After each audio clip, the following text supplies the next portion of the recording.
What up, my friends? Welcome back to my channel. Today we have an action-packed video. I love doing these videos. It's an anti-haul video, which is basically just my love for shelf cooking. This is when I want to give my wallet a little bit of a break and skip the grocery store for as long as I can. I go through our house, specifically the fridge, freezer, and pantry, and just pull any of those random things that have been staring at you for a little too long and throw together some creative recipes. So that's what's going down in this video. It is a long one, so please buckle up. I will do my best to include timestamps down in the description box, but there's so many recipes in this video that the description box does have a character limit. So if you don't see the timestamps in the description box, check the pinned comments, because sometimes I'll utilize that as extra space, because not only do I talk too much, but apparently I type too much. I exceed all character limits, whether it's verbal or written out. We end up making 5 absolute stellar meals in this one.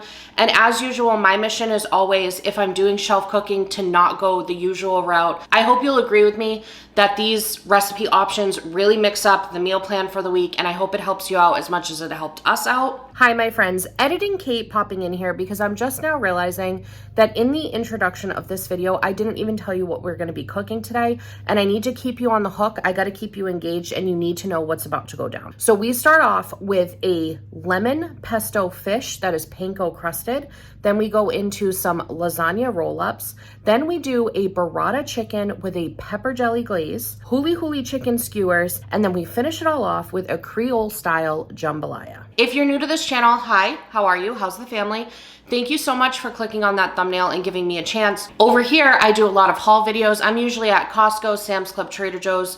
We also just joined BJ's Wholesale Club, so you'll see those haul videos. But outside of the haul videos, I also share some what's for dinner meal inspiration videos just like this one. If you end up enjoying the vibe while you're here, please feel free to check out the rest of my channel for more content just like this. Most of my videos usually range from 20 to 30-ish minutes. So this is definitely a longer one than usual, but I really think the recipes and the information make it absolutely worth it. So I hope you enjoy. Okay, my friends, we are diving into the pantry to take inventory on what we have. This stuff over here is like baking and breakfast and drinks, so we don't really need to know about that. But over here, I do have some canned and non-perishable items, if you will. The lasagna we found actually at BJ's recently, and I might end up using that in this video because I need to make a lasagna for Lasagna Love. So what I think I'm going to do is just boil up 2 packs of lasagna and then make like lasagna roll-ups or something. So that's kind of in my thought process. If we need a quick dinner, we've got some taco kits over here. We've got some tomato sauce and peeled tomatoes. Those always come in handy. Down here, I have a plethora of sweet potatoes and some russet potatoes that need to get used up. In the back, I have some breadcrumbs. I know I have panko in the back over there. You guys can probably not see it, but I'll probably be using that because I know that I have some cod I want to use up. So I think I'm going to do like a panko crusted cod. We've got corn, diced tomatoes, every bean grocery stores offer. We also have some tomato paste in the back, canned soups. I've got some pineapple chunks. This will probably, I'm not even showing you guys, this will probably get used up. If not, I think I have some fresh pineapple. I got diced chilies, some water chestnuts back here. That's good to know. Some cranberry sauce. Lunches for John and me even. I have these tuna packets I've been trying to kind of get through because these were on sale for like $1 each or something, so I had grabbed a bunch. These are awesome for lunches. We have some rice, that's good to know. We also have some Spanish rice. I have some random ramen noodles. Looks like I have another taco kit back there. Plenty of pasta as options. We always have pasta over here, so that is good to know. In the sauce area, I have some Italian dressing. Marinara will definitely be getting used up. Looks like I have some tikka masala sauce in the back and some enchilada sauce. Okay, so I think that's a good pantry inventory. I really probably shouldn't have started in here because I think I kind of need to know what I have for protein and then build from there. Okay, we're headed into our indoor freezer here. I don't know how much this one's going to really help me because we kind of keep like smaller stuff in here. Okay, so I have some edamame. I have some fish. I know I'm going to be using that in here. The rest is more like treats. I do have garlic should I need it, but I think I have some garlic in the fridge. I also have some goat cheese. Down here, I've got some beef patties. I've got some tortillas. Looks like I've got some chicken thighs over here, random breads, and then chopped walnuts. Oh, I also have pizza dough. That's good to know. English muffins. The rest of it's kind of random. But good to note that I have the fish in here and chicken thighs. Those are probably going to come in handy for one of the recipes in this video. Okay, now we are in the garage freezer. I don't know if you guys remember what this looked like the last anti-haul video, but it was a disaster. Up in here, we've got frozen pizza. I've got lots of turkey stock that I had made, and then butter and sliced cheese. That is good to know. We've got vegetables. So I've got cauliflower rice. I have a stir-fry vegetable, and this is a primavera vegetable. That is going to come in handy during this little video. Okay, this is what I wanted to know. I have meatballs. I'm excited about that because I have an idea for a meatball mix up. Like, it's not your traditional meatballs and marinara. We also have a lot of these chicken cordon bleus and fajita chicken. So if we need like a fast meal, those are good to know. And we have some chicken nuggets. We have, okay, this is good to know. I have a Huli chicken. I'll probably save that for another time when I'm like stressed out beyond belief. You know, like as we roll into the end of the year. I've got a lot of chicken thighs, a couple of chicken breasts, and 1 ground beef in here. Good to note. In here, we've got another frozen pizza. I've got some spring rolls, some chicken karaage. I've got orange chicken from Trader Joe's and soup dumplings. Good to know.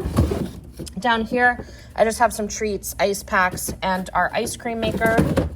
And then last but not least, we just have some more turkey stock. I got some feta cheese in the back. And then these little single pizzas that I need to send with John to work because I just figured that's a good thing for him to have. Okay, so that's good to know. We have quite a few options when it comes to proteins. So that's going to make this video very simple for Kate. All right, you guys, we're about to do a fridge tour, but I just had to show you guys how adorable our little Mickey village is up on top of our fridge. Also, if you hear chomping in the background, that is my dog, Stella. She doesn't care that I have things to do. She decided it's dinner time. So anyways, let's dive in. So up top, I kind of just have random produce for the kids. I love this little organizer here. We've got watermelon, raspberries, and blueberries for them.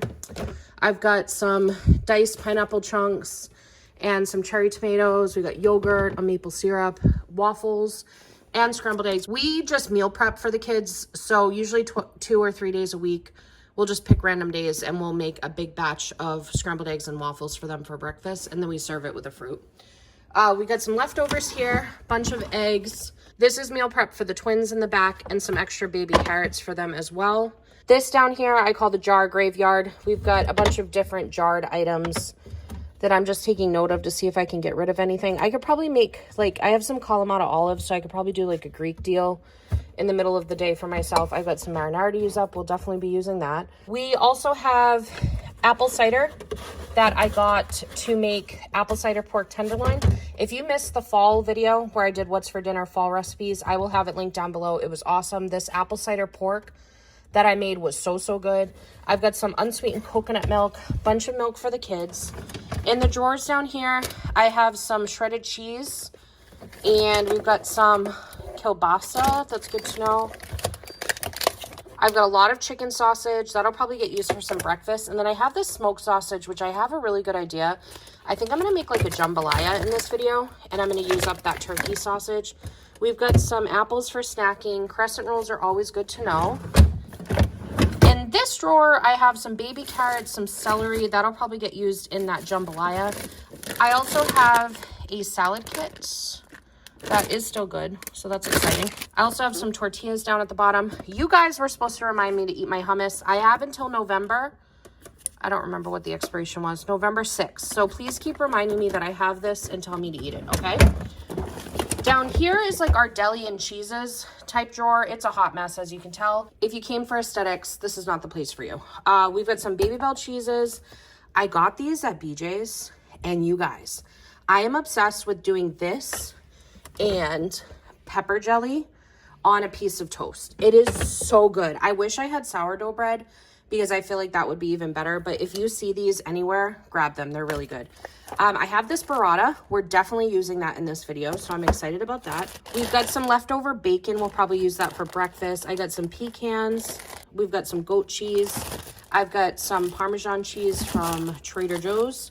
A little bit of leftover shredded cheese from Trader Joe's that I will probably just use in a lunch or something.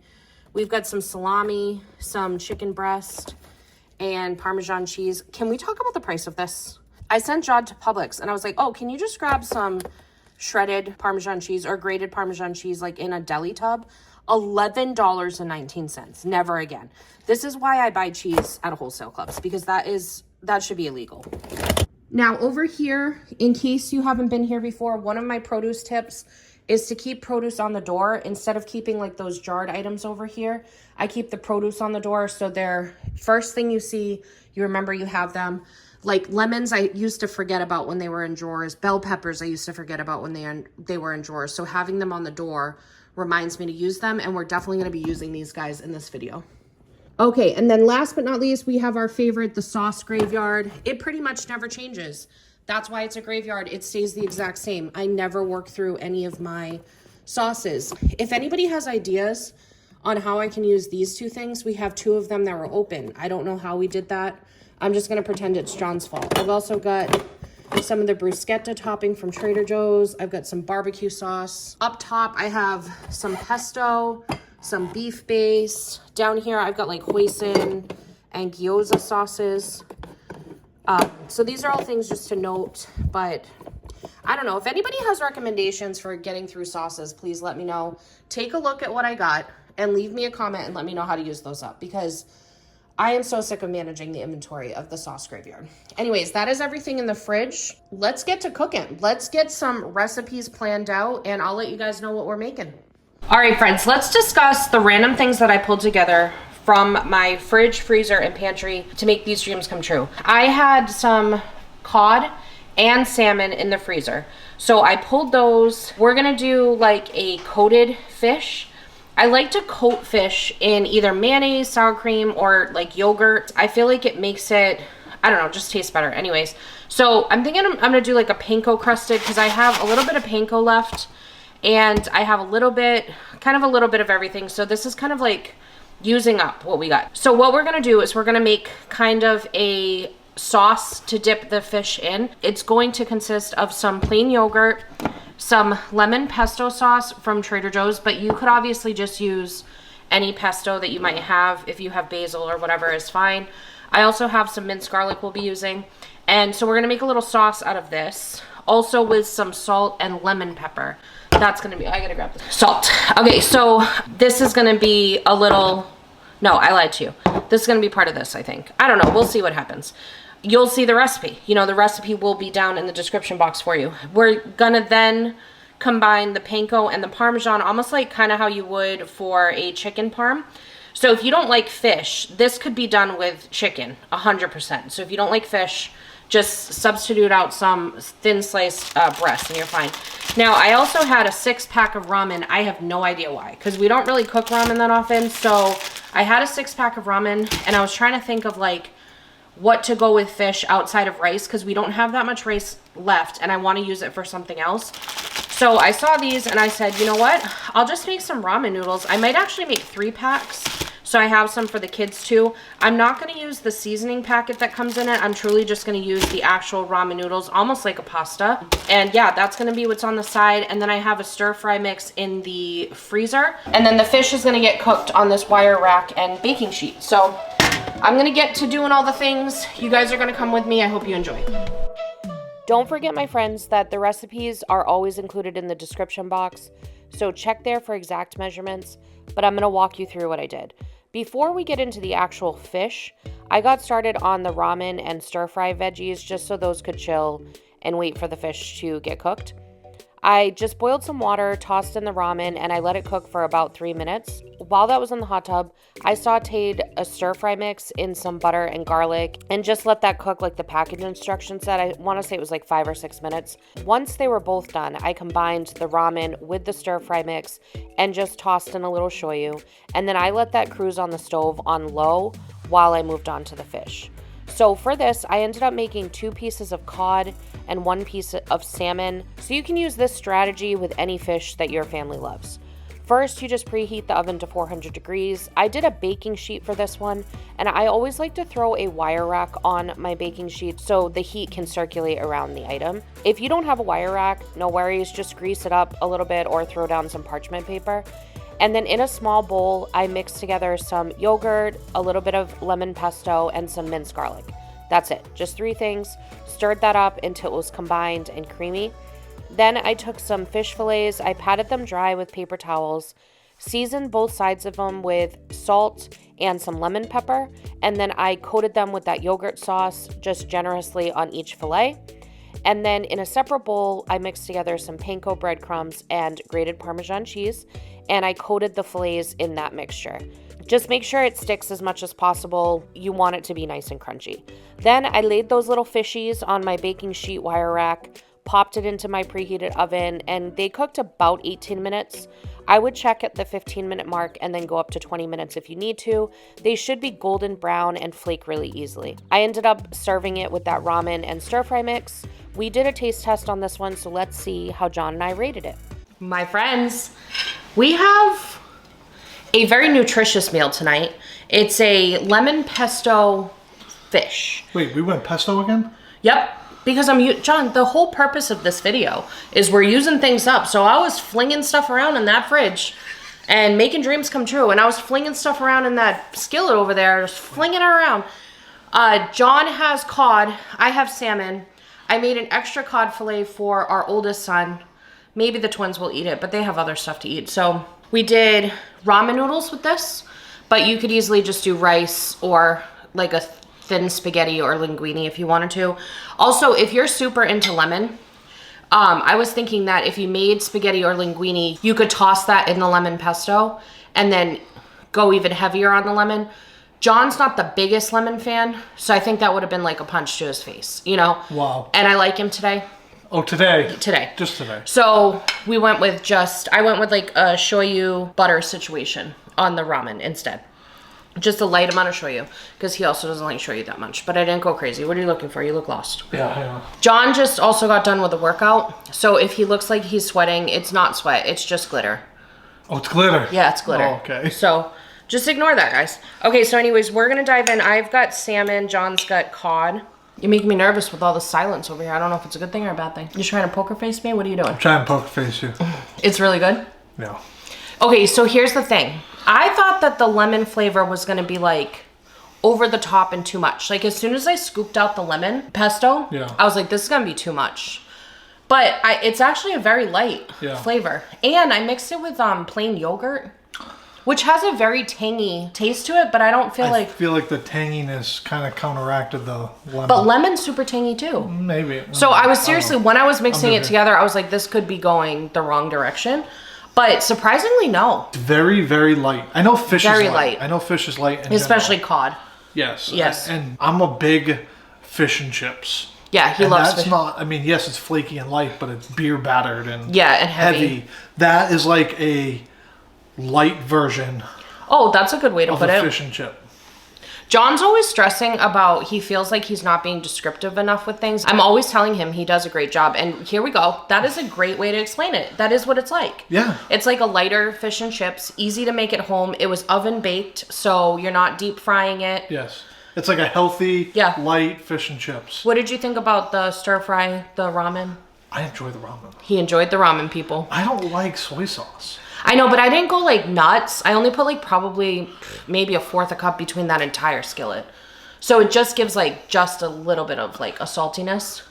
I mean, I love ramen. Yeah, I love ramen. But and I just especially love the fact that I'm cleaning out the pantry. Like to me, that I get so excited about this. That's why I film these videos, because I get pumped to clear stuff out. I went into the fridge or something earlier and I was like, man, I just love when we're like cooking through everything. Yes. It brings like a little bit of joy. You're like, that hard-earned money is not getting wasted. And that's what I really like. I always want to say that in these anti-haul videos, but I never like figure out how to say it. Is I am so grateful that we're in a place where we have a surplus of food to be able to do videos like this, to be able to rest our wallets for a week or so. You know what I mean? Like, I am so grateful that when I see a sale, I'm able and in a position to be able to grab more, because it truly does help. And it's something that I get excited about. Like, I love being challenged. When people think pantry clean out or shelf cooking, I think most people are always like rice and beans or spaghetti and meatballs or something like that. So I try to kind of... Which I'm a fan of. I'm a major fan of it, but I think that would probably be boring for people to watch after a while. So I'm happy to kind of dip in and find some more creative options. So overall, what would you score this, good sir? You had the cod, I had the salmon. I would say that's like a solid 7. 7? I'm going 7.5. It's not like my favorite salmon I've ever had. Surprisingly enough, even though John does not like salmon, he makes the world's best salmon. It's very simple too. It's just a foil packet with like lemon, garlic, and I think butter.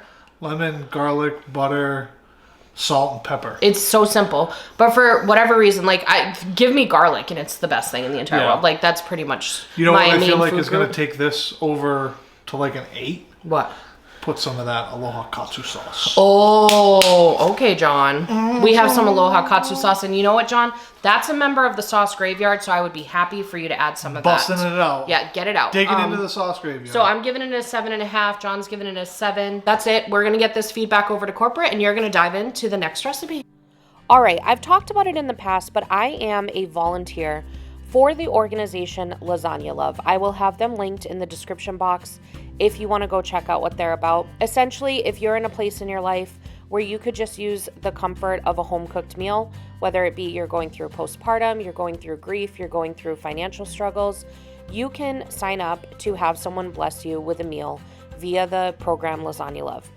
If you're in a position where you happen to make great lasagna for you and your family, and you can double your efforts and make an extra for a family in need, you can sign up to be a volunteer for Lasagna Love, and that's what I do. So anytime I get assigned somebody, I like to just make extras for us, so it's one less meal decision to make.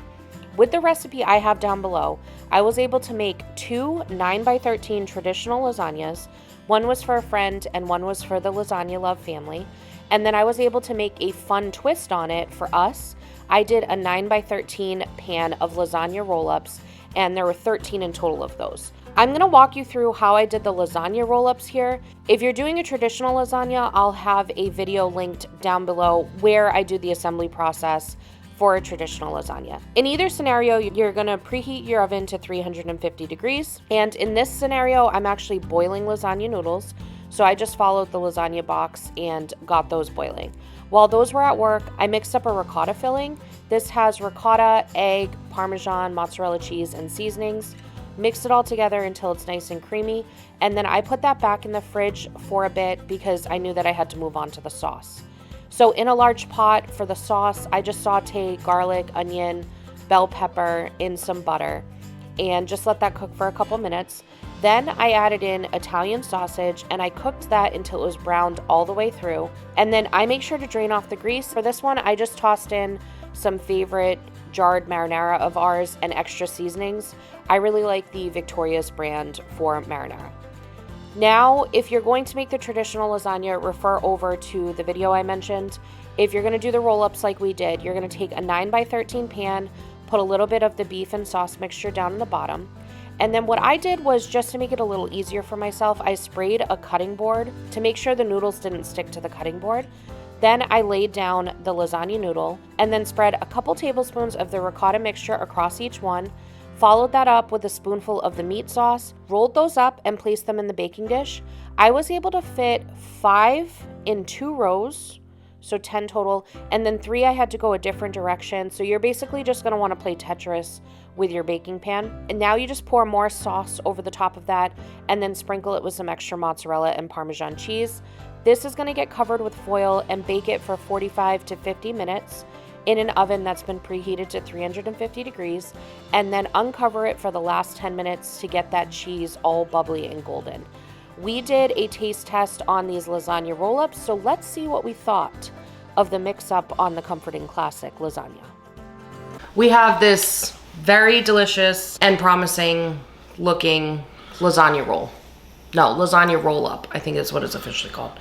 I don't even know like why I went down this path, because I was making another lasagna, so it would have just been a copy and paste moment. But I just felt like mixing it up. So we have lasagna roll up, and that's it. That's all there is to say, John. I went ahead and cut it into pieces so it'll be easier. He went in for seconds. I don't know if we've covered this before, but lasagna, I don't like the burnt edges. I think we have. Yeah, we have covered it before, but I actually was going to bring it up again because we have some new friends here. New friends. And I need to know like what my audience, like how we poll as a group. You know what I mean? Like both John and I are not on the crispy edges team. We don't love that. But I know there's a lot of people that love the crispy edges. So please sound off down below. Represent your side. Let us know. Do you like the crispy edges? Do you not like the crispy edges? Or are you somewhere in between? You could take them or leave them. That's another option. The last time I made lasagna, I finally figured out that you just gotta soak it with sauce. Soak it. And then you won't have crispy edges. So that's what I did with the 2 lasagnas that I made while I was making these. And then I think the nature of these roll-ups. Yeah. No crispy edges either. These roll-ups, I feel like the noodles are even better. So here's the thing. The noodles that I made in this one, I actually boiled noodles. Whereas the last time I made lasagna, it was like those oven-ready ones. Oh. So I have some thoughts to share for any of my fellow lasagna cooks out there. 1, the oven-ready lasagna noodles, way easier during the assembly step, because you're not dealing with psycho noodles trying to stick together, stage 5 clingers that won't allow themselves to separate from their friends. Okay. Okay. So then, once you've dealt with that situation, you slap them down on top of the sauce in the container, and then they're like a slip and slide situation. So they're slipping all over the place. So it's very difficult to put the ricotta mixture and spread that out, because that's already a journey. If you've made lasagna, you know that's already a journey, like putting the ricotta part down. And then the noodles are like slipping all over the place. So that's the downside to boiled noodles. The oven ready noodles, I feel like when you lay them down, they solid. It's a foundation. It's like a log cabin of solid foundation. Okay. We got stage 5 clingers and we got log cabins. I have to make sure I give visuals and like examples to land what I'm saying, John. Okay. So anyways, you put down the oven ready noodles, and those ones are easier in the assembly process. However, I think I agree with John in terms of I like the boiled noodles better, because I just feel like, I don't know, there's something about them. I feel like they have a little bit more of like depth. Depth, okay, John. Like the noodle has more like texture to it. Okay. I don't know how do I could see that, because they appear to be a little thicker. So anyways, that's the feedback nobody asked for when it comes to oven ready lasagna noodles versus the traditional lasagna noodle that you boil. Now, I used a jarred marinara sauce in this, but I like zhuzhed it up a little bit by adding some tomato sauce, my own seasonings and stuff like that. It's definitely not like the level of if you make your own marinara sauce. However, I think that is pretty good. I use the Victoria's organic marinara sauce. That is my hands down favorite. So here's my thing. This lasagna roll is like I'm going to rank it real quick. It's like an 8. Okay.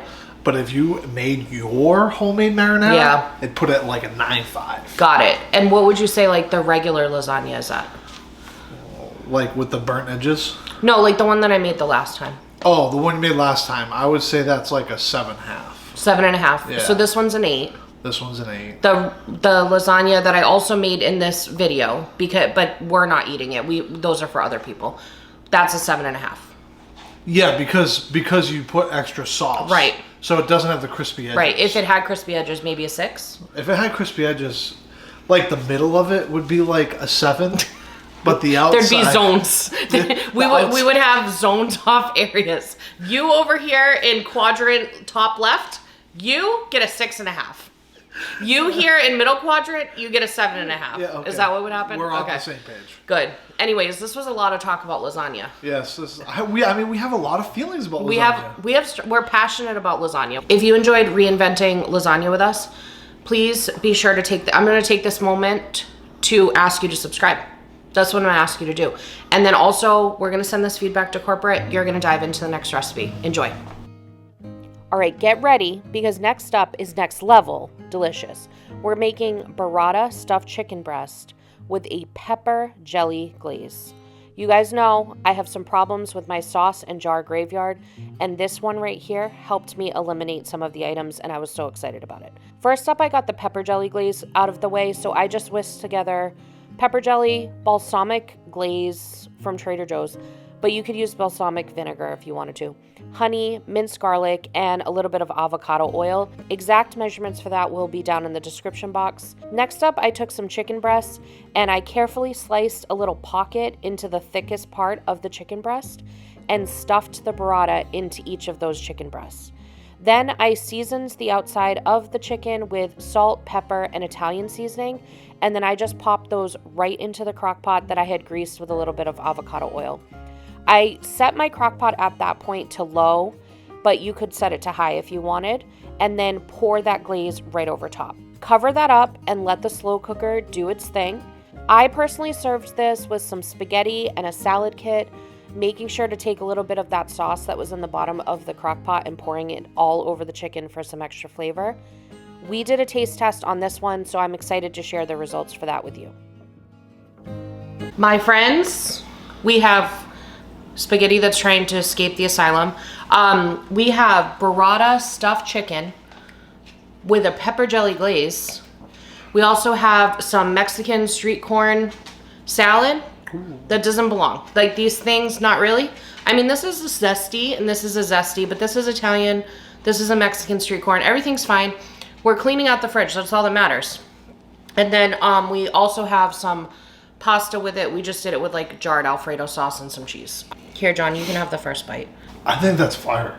I think that's fire. If you like sweet chili, you would love this. It reminds me of like sweet chili chicken. Yeah.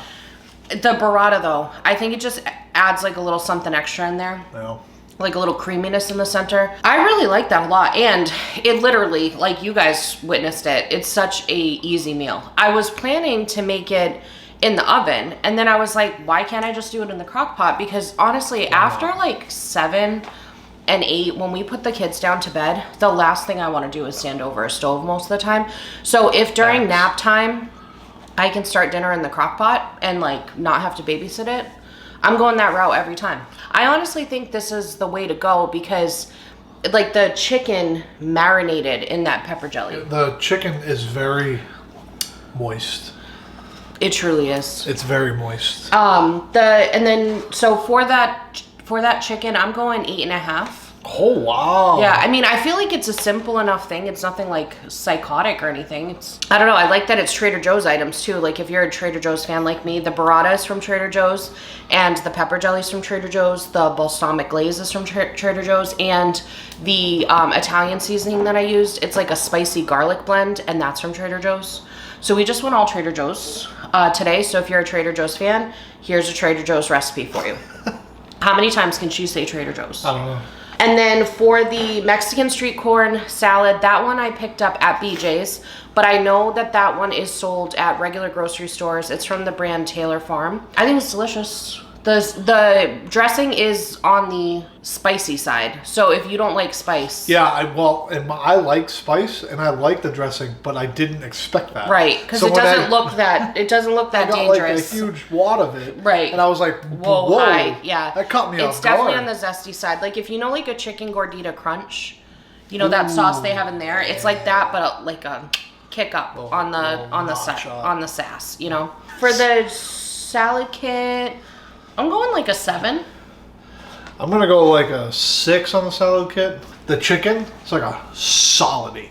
Oh, I didn't even ask you about your chicken. That's all right. Yeah, solid 8. Solid 8. Okay. And then we have eaten pasta Alfredo before in the past, and it's solid 9. It's a solid 9, I would say. 9. It would be a 10 if it was homemade Alfredo. It would be a 10 if it was homemade Alfredo with cream cheese. Oh yeah, you gotta make the... And I know that's probably hurting some Italian hearts right now, but... We should call it Americanized Alfredo because it's not true Alfredo. I mean, did you know that true Alfredo doesn't even have cream in it? Like actual Italian Alfredo, if you look it up, it doesn't even have cream in it. So you're saying you have to make actual Italian Alfredo now? Yeah, but it's if I were to do that, it's pretty much just butter and Parmesan, I think. I could be totally making up a lie right now, but I'm pretty sure when I read the book Taste by Stanley Tucci, he talked about how Americans took over Alfredo sauce and turned it into something that is not Alfredo sauce. Which, shocking. Shocking that we did that, you know. That is our feedback on these. We're gonna get that over to corporate, and you guys are headed into your next recipe. Okay, friends, next up we have a recipe that is near and dear to my heart. I lived in the beautiful state of Hawaii for over a decade, and a favorite plate of mine there was huli chicken. I've made it before on this channel, but tonight we're giving it a twist and turning it into skewers. I recently grabbed a pack of reusable storage bags at Target, and don't worry, I won't gatekeep. I will link them down below. They were super inexpensive, and they are perfect for marinating anything. So I get all of the ingredients for the marinade in there. Exact measurements will be down below, but it's garlic, onion, bell pepper, ketchup, brown sugar, shoyu, rice vinegar, liquid smoke, ground ginger, smoked paprika, sea salt, and if you like a little extra kick, you can toss in some Trader Joe's chili crunch seasoning as well. I mix that all up in the bag and then drop in 3 pounds of boneless, skinless chicken thighs that I diced into pretty decent chunks, knowing that I'm gonna need them to be solid enough to go on a skewer. Now you let the chicken soak up all of those island vibes for at least 4 hours, or you could do it overnight if you wanted to. When you're ready to get started on the cooking process, preheat your oven to 425 degrees, and while that's heating up, grab the skewers out and start the assembly process. So I just took the chunks of chicken, pineapple, cherry tomatoes, onions, and bell pepper, and just made the skewers in a variety of ways. So some had pineapple and tomato, some had onion and bell pepper, some had all. Then I laid the skewers down on a sheet pan, doing that thing again where I used a wire rack, but if you don't have a wire rack, you could just do parchment paper or grease it up. And I made sure to brush them with some of the leftover marinade, and into the oven they went. I'd say about 25 to 30 minutes, but you can check them at the 20-minute mark as well. Chicken thighs do cook a little faster. If you want a more charred vibe on it, which is what we wanted, switch it to broil for the last 1 or 2 minutes so it can get that grill look to it. You can serve these up with rice like we did, or just toss them over a salad. We had company this night, so I couldn't grab a live taste test, but I can assure you these are so flavorful, and I loved how it mixed up the weeknight dinner menu. Last up, we're bringing in the taste of New Orleans straight to your kitchen and diving into a flavorful Creole-style jambalaya. So for this one, I used a Dutch oven, but you could just use a big old stock pot. And I start by melting 2 tablespoons of butter over medium-high heat. I added in some diced sausage. I had used a smoked turkey, but andouille would be even more authentic. And I cooked that for about 5 to 6 minutes, just until it starts to brown. Then I tossed in some cubed chicken thighs and sprinkled it with about half of the seasonings that we'll be using throughout this entire recipe. I like to personally layer seasonings when you're doing staged dishes like this one, where you're adding in different elements at a time. So I took the time now to season. I used Tony's Creole seasoning for this, 21 seasoning salute from Trader Joe's, smoked paprika, Italian seasoning, and a little bit of cayenne pepper. And I just basically cooked that chicken until it had started to brown up. I'd give it maybe 6 to 7 minutes. Then what I did was made a little space in the center of all of that, and I tossed in a couple extra tablespoons of butter, and I sauteed the Holy Trinity, half an onion, half a bell pepper, and 4 diced celery stalks. And then I also tossed in 4 cloves of garlic because I love garlic. Then I tossed in the rest of the seasonings and 2 cups of rinsed white rice, and I let that toast in the pot for maybe about 2 minutes, just so it could soak up all the amazing flavors that we had got started. Next, I add in a can of diced tomatoes with the juices and 4 cups of broth. I had used a homemade turkey broth for this, but you just use whatever you have on hand. And I also tossed in 2 bay leaves. I brought the entire party to a boil, and then I covered it, dropped the heat down to low, and let it simmer for about 25 minutes, and I was stirring it probably every 5 minutes. Once the rice is cooked and the liquid is all absorbed, just check it for seasonings. At this point, you could add an additional dash of cayenne or hot sauce, and don't forget at this point to fish out the bay leaves. I had such a hard time looking for my second one. It was like a rescue mission searching by grid inside the Dutch oven, I swear. The recipe for this and all of the others will be in the description. Let's check in with past Kate and John, who taste tested this French Quarter classic, and see what they thought. Here for another taste test. This time it's jambalaya. Now, I want to preface this by saying we're both Northerners. We're Yankees, if you will. So we didn't grow up eating jambalaya. So our taste test needs to be taken with a grain of salt. I just want to be honest here. We're friends. It's the truth. You know what I mean, John? It's also shrimpless jambalaya. Yes, that's the other thing. Mr. Crazy Pants over here, he doesn't like shrimp. So... Who's crazy? I could have put it in the recipe, but we recently learned that he has a very unique ability to scent shrimp in a recipe. So he knew it was in there when I made the pasta primavera. So I didn't want to like destroy the whole dish because this is a John meal. Yes. This is a John meal. It looks like it. We also used turkey smoked sausage versus like an andouille sausage. Well, that goes good with the turkey stock. Yes, and I used homemade turkey stock that I had made that you guys will see in a video in like November. My life is a little bit together lately, but I'm gonna dive in just a little bit. That's your bowl of food, man. That's a But meal. even though that's not my typical vibe, it's flavorful. it's so flavorful. So good. It's zesty without being spicy. So if you're nervous about spice, I did put cayenne pepper in there. So I was thinking it was gonna be. You did? There's cayenne pepper. I didn't. There's also Creole seasoning, which already has spice in it. I would recommend if you are a spice lover to add some hot sauce to it because that's what a traditional jambalaya would have in it. We don't even keep hot sauce in the house because I don't like the, what's that one that everybody gets? I can't think of. John doesn't like Frank's Red Hot. We do like sriracha though. Oh, yeah. So like we could put some sriracha in it, but if you have hot sauce at your house, because Tabasco, that's what it is. Tabasco. I don't like Tabasco. I got a problem. Tabasco. I got a problem with Tabasco. We don't get along. But if you do like Tabasco or whatever one you like, feel free to add it in there, pump it up a level if you want to. But I think it's perfect the way it is. John will probably be adding. I feel like there's a lot of flavor without it being like a punch in your face. Got it. So it's like you don't need some more spice. Right. Like I could eat that just the way it is. Okay. And be totally happy. You could always just skip this cayenne step and just go with the other ones if you wanted to. Because Creole seasoning is, I think, the source of most of the flavor. Not to mention the Holy Trinity. That's what they call it. The Holy Trinity? Yeah, it's pepper, onion, and celery. Oh, gotcha. That combination is called the Holy Trinity. Wow. And then I also put garlic in it because there's pretty much nothing I don't put garlic in except maybe desserts. But even then, sometimes I'm tempted. I'm just kidding. That would be bad. Anyways, what would you rate that, good sir? That's like a 9. I'm going 9 too, which I'm honestly surprised by. I'm surprised by that. I think this was a perfect way to end this out. Our washing machine sounded like it was going through some things, so I wanted to close the laundry room door. Okay, so as a reminder, in this video, we had the lemon pesto panko crusted fish. Yep. We had the lasagna roll-ups. We had the burrata stuffed chicken with the pepper jelly glaze. Oh. We had the huli skewers. And then we finished it off big time with the jambalaya. I don't know. 5. I think I have to go lasagna roll-up as my number 1. You're going with the jambalaya. Jambalaya. Ah, this is really hard. Because I just had more of the jambalaya. Off camera. What the 2 seconds that I took to go and close the laundry room door so you guys didn't have to listen to our washing machine and dishwasher. You're listening to our dishwasher. Sorry about that. He finished off the plate that I had made us. And then he bumped his score up to a 9.5. Yes. So. Because it is ridiculous. I think my number 2 is actually going to be the Huli chicken skewers. Wow. I don't know what I just love a chicken skewer. And I love pineapple. I love chicken thighs, and I made it with chicken thighs. I love the Huli chicken.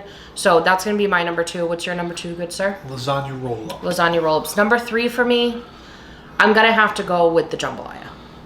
That's going to have to be number 3. The fact that it's not number 1 or 2 tells you how good those other ones are, because this is a neck and neck. Neck to neck race. What do they say? This is very... Is it neck to neck? Neck and neck? Neck to whatever. Neck. The thing that they say. Neck and neck. Neck and neck? This is a neck and neck race. It just sounds weird. But anyways, okay. What's your number 3? My number 3 is going to be the burrata stuffed chicken. Oh, that's your number 3? Yes. Okay. So what do I have left? Burrata and fish. Ah! I love them both so much. The jambalaya? I already did jambalaya. That's my number 3. Don't confuse me, okay? Sorry. Number 4, I'm going to have to go the burrata chicken. I have to. but I don't want to. These are all almost tied in my heart, to be honest. They're like my kids, you know, almost tied in my heart. I definitely have a favorite. No, I'm just kidding. I absolutely don't. Well, actually check in with me by the hour, because I will probably have a favorite if you ask me at this stage of life. Per hour. I'll be like, oh, it's child A. You're not supposed to say that out loud. The moms know. They get me. Overall, I don't have a favorite child. But again, if you checked in with me on an hourly basis, I would have a progress report to share with you. My number 4 is going to Did I just skip right over you? Oh, because kind of as soon as I reveal number 4, I'm revealing number 5, so obviously. Number 4. So what's your number 5? My number 5 was the fish. I maybe didn't say that. Okay, it's fine. Everything's fine. We're doing so good. You didn't. You just I just in my head. Well, it was process of elimination, you know, obviously the fish Very ends. true. But I really thought I said it all out. Go, John, sorry. Okay. My number 4 is the fish. Your number 4 is the fish. Yeah, my number 5 is the chicken skewers. I'm not a skewer. Yeah, well, I mean, it's got a lot of vegetables stuck on there. You know what I mean? True. I have to just land it with you guys that any of these recipes are worthy of your meal planning. Fire. They were all fire. Fire. And they were all made with items we already had in the house. I did not have to even go to a grocery store, didn't have to place a grocery delivery order, didn't have to do anything. It was all stuff we already had. So, all right, well, we are gonna go ahead and get all of this feedback for all 5 dishes over to corporate. Thank you so much for being here. We appreciate you so much. I hope we delivered whatever you needed when you clicked on that thumbnail. If we did, reward us with a thumbs up and a subscribe. I hope you have a magical day. Bye.